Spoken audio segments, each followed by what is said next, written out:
Okay, let's drill into this energy debate and look at Victoria. Daniel Andrews' green dream of a renewable energy nirvana is going to end in tears as well. Andrews is aiming to deliver 95% renewable energy by 2035 and net zero, not by 2050, but by 2045.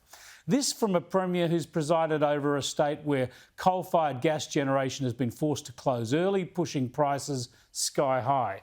And what makes this plan worse is he's going down the true socialist route, getting the government back into the business of generating electricity, only renewable electricity, of course. Here's the Victorian Premier last week.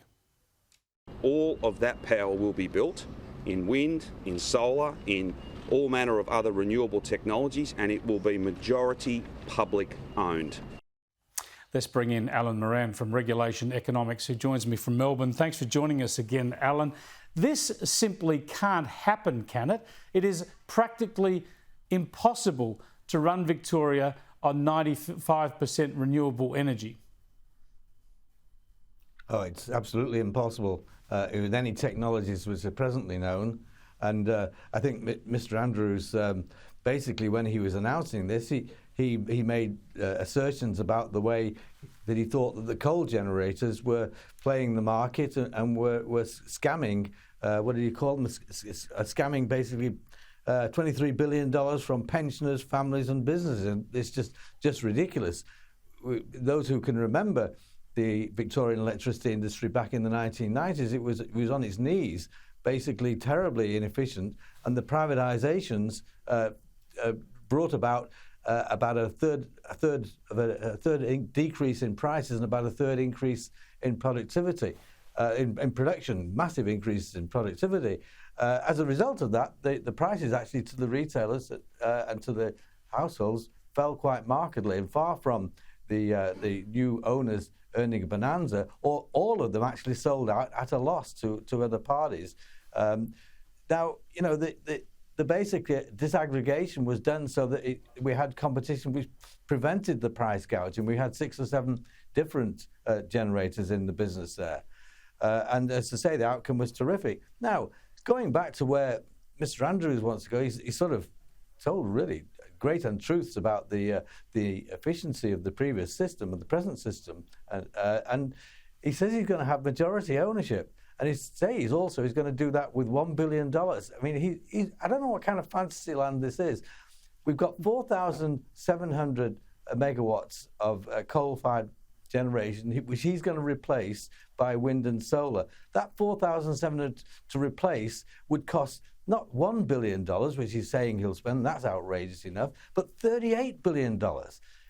He will need $38 billion if we replace it. But you'll also have the Victorian landscape and coast just littered with wind farms, and presumably to have your security of supply, you're going to have to rely on either hydro from Tasmania or coal-fired power from New South Wales. Well, that's exactly right. And indeed, one of the additional costs, which he doesn't count there, is part of the hydro and various other means of getting that power, which is low-density power.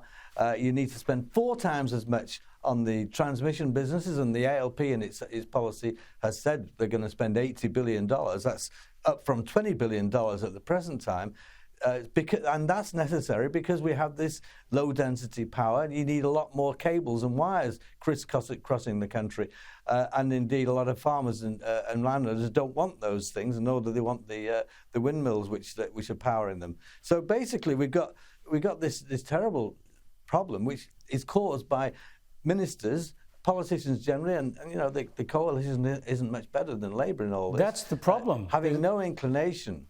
That is the problem. I mean, I heard Angus Taylor, he was gilding the lily somewhat in terms of what the coalition was doing. They weren't much better. But, you know, basically, because wind and solar may well be cheaper if you take it when it's produced, but you take it when you want it. And to do so, you've got to have a whole lot of other paraphernalia. Exactly. One estimate was that, and this hasn't been debated, one estimate is that if we do the battery backup for 100% wind and solar for Australia as a whole, then the cost would be actually take the equivalent of 25 Snowy 2s. Now, there's no possibility you could do that, but 25 Snowy 2s or so about 6 trillion, which is 3 times GDP, simply in backup for batteries and for associated transmission. It's madness, which is why it won't happen, but we pretend it is going to happen. Thanks so much for joining us, Alan. Appreciate it. Alan Moran there, it is madness. They're going to create a lot of pain trying to get there, and in the end they can't get there. You can't have 2 complete sets of generation for one state.